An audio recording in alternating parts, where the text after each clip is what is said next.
Welcome back to my channel. അപ്പോൾ നമ്മുടെ പുതിയൊരു വീഡിയോയിലേക്ക് എല്ലാവർക്കും സ്വാഗതം. അപ്പോൾ ഇന്നത്തെ വീഡിയോ ഒരു ഹെയർ കെയർ വീഡിയോ ആണ്.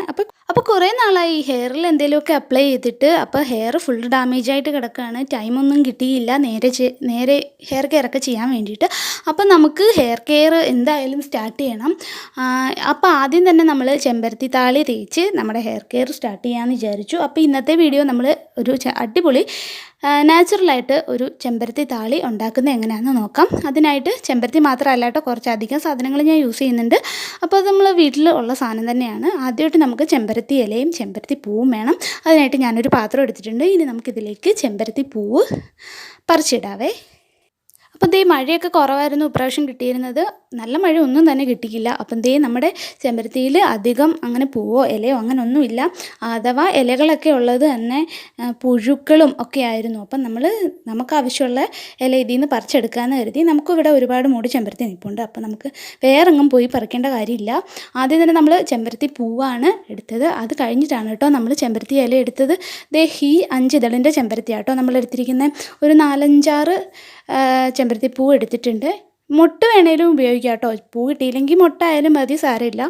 പിന്നെ ഇനി ഇതിൻ്റെ ഇലയും കൂടി നമുക്ക് പിച്ചിയെടുക്കാം കേട്ടോ. ഇതിനകത്ത് ഒട്ടുമുക്കാലും ഇലകൾ പുഴുക്കൾ തിന്ന് പോയിട്ടുണ്ട്. ഇപ്പം നല്ല ഇലകൾ മാത്രം കേട്ടോ നമ്മൾ പറിച്ചെടുക്കുന്നത്. അപ്പോൾ ഇത്രയും ചെമ്പരത്തി മൂട് നമുക്കിവിടെ ഉണ്ട് കേട്ടോ. 1, 2, 3, 4, 5 ചെമ്പരത്തിയുടെ മൂടുണ്ട്. പിന്നെ ഇവിടെ ഈ നിൽക്കുന്ന ഒരു മഞ്ചാടി മരം കേട്ടോ. ഇവിടെയൊക്കെ വന്നിരിക്കാൻ നല്ല രസമാണ്. തറയിലൊക്കെ മഞ്ചാടിക്കുരുവൊക്കെ കിടപ്പുണ്ട്. അപ്പോൾ അതൊക്കെ ഞാൻ നുള്ളിപ്പറക്കിയെടുത്തത്. അത് നമുക്ക് പാക്കിലൊന്നും ആവശ്യമുള്ളതല്ല കേട്ടോ. തറയിൽ കിടക്കുന്ന കണ്ടപ്പോൾ ജസ്റ്റ് ഞാൻ കാണിച്ചു എന്നേ ഉള്ളൂ. ഇനി നമുക്ക് വേണ്ടത് പാടത്താളി അല്ലെങ്കിൽ പാറത്താളി എന്നൊക്കെ പറയുന്ന ആ താളി വേണം. അത് കുറച്ച് നേരം ആയോളൂ പറിച്ചെടുത്ത് ഇവിടെ കൊണ്ടുവച്ചിട്ട് അപ്പോഴത്തേക്ക് ഉണങ്ങി. അത്രയ്ക്ക് വെയിലാണ് ഇവിടെ. അപ്പോൾ നമുക്കിതിന് വേണം. അപ്പോൾ പാറത്താളിക്കൊന്നും ഇവിടെ അങ്ങനെ അധിക ദൂരം പോകേണ്ടതില്ല, നമ്മുടെ അയ്യത്ത് തന്നെ ഉണ്ട്. അപ്പോൾ എത്രത്തോളം കിട്ടുന്നോ അത്രത്തോളം എടുത്തോളൂ കേട്ടോ, അത്രയും നല്ലതാണ്. അപ്പോൾ ഈ വാട്ടലൊന്ന് മാറ്റാൻ വേണ്ടിയിട്ട് നമ്മളൊരു ബക്കറ്റിൽ കുറച്ച് വെള്ളം എടുത്ത് അതിനകത്ത് കുറച്ച് നേരം ഒന്ന് മുക്കി വെക്കുന്നുണ്ട് കേട്ടോ. അപ്പോഴത്തേക്ക് ആ ഇലയൊക്കെ ഒന്ന് നുകർന്ന് വന്നോളൂ. അത് കഴിഞ്ഞ് ഇനി നമുക്ക് വേണ്ടത് കറ്റാർവാഴയാണ്. എനിക്ക് കറ്റാർവാഴ കൃഷി അത്യാവശ്യമുണ്ട് കേട്ടോ.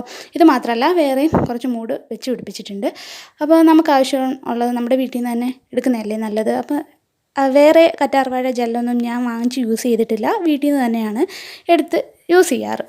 അപ്പോൾ നമുക്കൊരു 2-3 തണ്ട് കറ്റാർവാഴയും കൂടി വേണം. അത് നമുക്കൊന്ന് എടുക്കാം. അത് കഴിഞ്ഞിട്ട് ആ മഞ്ഞ കളറ് ജെല്ലൊന്ന് പോകാൻ വേണ്ടിയിട്ട് ഒന്ന് വെയിറ്റ് ചെയ്യാം. അത് അവിടെ തന്നെ നമുക്കൊന്ന് കുത്തിച്ചാരി വെക്കാം കേട്ടോ.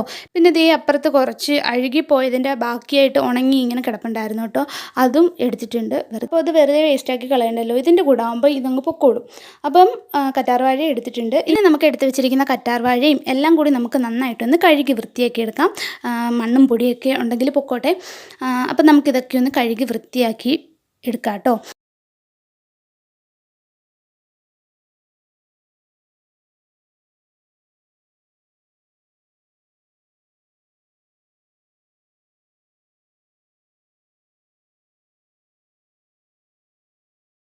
അത് കഴിഞ്ഞിട്ട് നമ്മൾ കല്ലിൽ വെച്ചാണ് കേട്ടോ ഇതെല്ലാം ഒന്ന് അരച്ചെടുക്കുന്നത്. അരയ്ക്കല്ല, നമ്മൾ കൈവച്ച് തന്നെ ഒന്ന് ഞെവിടി പിഴിയുക, അതല്ലെങ്കിൽ അരച്ചെടുക്കാം. നല്ല വെയിലായിരുന്നു കേട്ടോ തുണി കഴുകുന്ന കല്ലിൻ്റെ അടുത്ത്.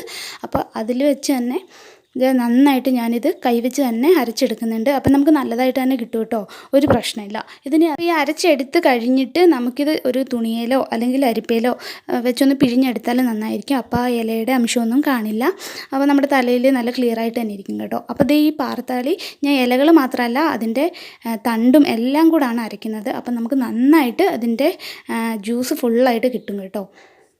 അപ്പോൾ അരച്ചെടുത്ത് വന്നിട്ടുണ്ട്. ഇത്രത്തോളം നമുക്ക് കിട്ടിയിട്ടുണ്ട് കേട്ടോ. ഇതിന് വേണമെങ്കിൽ നമുക്കൊന്ന് പിഴിഞ്ഞെടുക്കാം. ഞാൻ പിഴിഞ്ഞൊന്നും എടുക്കുന്നില്ല കേട്ടോ. ഇത് കുറച്ച് നേരം ഒന്ന് വെക്കുമ്പോൾ തന്നെ നമുക്കൊരു ജെൽ കൺസിസ്റ്റൻസിയിൽ കിട്ടും. അപ്പം അതുവരെ ഒന്ന് വെയിറ്റ് ചെയ്യാം കേട്ടോ. അപ്പോൾ നമുക്കൊരു ജെല്ല് പരുവത്തിൽ കിട്ടിയിട്ടുണ്ട്. ഇത് ഞാൻ ഇളക്കി കാണിക്കാം. നമ്മളിത് ഇങ്ങനെ കമത്തി വെച്ചാലൊന്നും വീഴത്തില്ല കേട്ടോ. അപ്പോൾ ഇതിന് നമുക്ക് തലയിൽ തേച്ച് കൊടുക്കാം. തലയിൽ തേക്കുന്നതിന് മുമ്പായിട്ട് തലയിലെ കെട്ടെല്ലാം കളയണം. ജടയൊക്കെ ഉണ്ടെങ്കിൽ അതെല്ലാം എടുത്ത് മാറ്റണം. അത് കഴിഞ്ഞിട്ട് നമ്മൾ ഏത് എണ്ണയാണോ യൂസ് ചെയ്യുന്നത് ആ എണ്ണ വെച്ച് നമുക്ക് തലയിൽ നന്നായിട്ടൊന്ന് തേച്ച് കൊടുക്കാം. അതിന് ശേഷം നമ്മൾ ഉണ്ടാക്കി വെച്ചിരിക്കുന്ന താളി അപ്ലൈ ചെയ്ത് കൊടുക്കാവേ.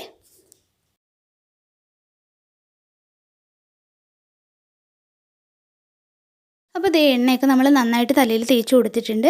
ഇനി നമുക്ക് താളി എടുത്ത് തേച്ച് കൊടുക്കാവേ. ദേ താളി ഇപ്പം തന്നെ ദേ നിങ്ങൾക്ക് കാണാൻ പറ്റും. ദേ ഒരു ജെല്ലായിട്ട് ഈ അലുവ കഷ്ണമൊക്കെ പോലില്ലേ അതുപോലൊക്കെ നമുക്ക് കിട്ടിയിട്ടുണ്ട്. ഇതിപ്പോൾ നമ്മൾ തലയിൽ തേക്കുമ്പോൾ തന്നെ അതങ്ങ് വെള്ളമായി പോകും കേട്ടോ. അത് ഒരുപാട് നേരം ഇങ്ങനെയൊന്നും ഇരിക്കത്തില്ല. ഇതങ്ങ് വെള്ളമായി പോകും. നല്ല രസം അത് എടുക്കാൻ തന്നെ. അപ്പോൾ ഇത് നമ്മൾ തലയിൽ തേക്കുമ്പോൾ നല്ല തണുപ്പാണ് നമ്മുടെ തലയ്ക്ക്. അപ്പോൾ നമ്മുടെ ഹെയറിന് അത് എത്രത്തോളം നല്ലതാണ് കേട്ടോ. ഇതിപ്പോൾ ഒരു വീക്ക്ലി ട്വൈസ് ഒക്കെ യൂസ് ചെയ്യുന്നത് അടിപൊളിയാണ്. ഞാനിത് തേക്കാറുണ്ട്. ഒട്ടുമിക്ക സൺഡേസിലാണ് ഞാനിത് യൂസ് ചെയ്യാറ്. പിന്നെ മടി കൊണ്ടാണ് എനിക്ക് ആഗ്രഹമുണ്ട് ആഴ്ചയിൽ 2 ദിവസമൊക്കെ തേക്കണമെന്ന്. പക്ഷേ മടി കാരണം ഞാനിത് ആഴ്ചയിൽ 1 ദിവസം ഞാൻ മറക്കാതെ തേക്കും കേട്ടോ. മിക്കവാറും ഞാൻ ഞായറാഴ്ചയായിരിക്കും തേക്കുന്നത്. അപ്പം നമ്മുടെ തലയിലെ അഴുക്കും താരനും ഒക്കെ പോകാൻ വേണ്ടിയിട്ട് ഇത് ഹെൽപ്പ് ചെയ്യും കേട്ടോ. അപ്പോൾ ഇത് തലയോട്ടിയിലാണ് കേട്ടോ ഇത് ആദ്യമേ തേച്ച് കൊടുക്കേണ്ടത്. ബാലൻസ് ഉണ്ടെങ്കിൽ നമ്മുടെ മുടിയുടെ തുമ്പത്തും ഒക്കെ നന്നായിട്ട് അപ്ലൈ ചെയ്ത് കൊടുക്കുക. അപ്പം നമ്മുടെ തലയിൽ ഓരോ വകുപ്പെടുത്ത് വകഞ്ഞ് നമ്മൾ തേച്ച് കൊടുക്കണം. തലയിലെ എല്ലാ ഭാഗത്തേക്കും നന്നായിട്ട് തേച്ച് പിടിപ്പിക്കുക കേട്ടോ. അതിനുശേഷം നമുക്കൊരു 20-25 മിനിറ്റിന് ശേഷം നമുക്ക് ഇത് വാഷ് ചെയ്ത് കളയാവേ. അതുവരെ നമ്മുടെ തലയിൽ ഇതൊന്ന് വെച്ചേക്കുന്നത് നന്നായിരിക്കും. ഞാൻ വെക്കാറുണ്ട്, അതുകൊണ്ട് പറഞ്ഞതാണ്. ഇത് തേച്ച് കഴിഞ്ഞിട്ട് നന്നായിട്ട് ഞാൻ തലയിൽ നിന്ന് മസാജ് ചെയ്ത് കൊടുക്കും. അതിനുശേഷം ഒരു 25 മിനിറ്റിന് ശേഷം ഞാനിത് വാഷ് ചെയ്ത് കളയും. അപ്പോൾ ഈ വീഡിയോ നിങ്ങൾക്ക് യൂസ്ഫുൾ ആയിട്ട് തോന്നിക്കഴിഞ്ഞാൽ നമ്മുടെ ചാനൽ എന്തായാലും കയറി ഒന്ന് സബ്സ്ക്രൈബ് ചെയ്ത് സപ്പോർട്ട് ചെയ്യാൻ മറക്കല്ലേ. അപ്പോൾ ഇതുപോലുള്ള കുറേ വീഡിയോസ് ഞാൻ നമ്മുടെ ചാനലിൽ അപ്ലോഡ് ചെയ്തിട്ടുണ്ട്. കാണാത്തവരൊക്കെ ഒന്ന് കയറി കാണണേ. അപ്പം നെക്സ്റ്റ് വീഡിയോ ആയിട്ട് കാണുന്നത് വരെ tata bye bye, see U.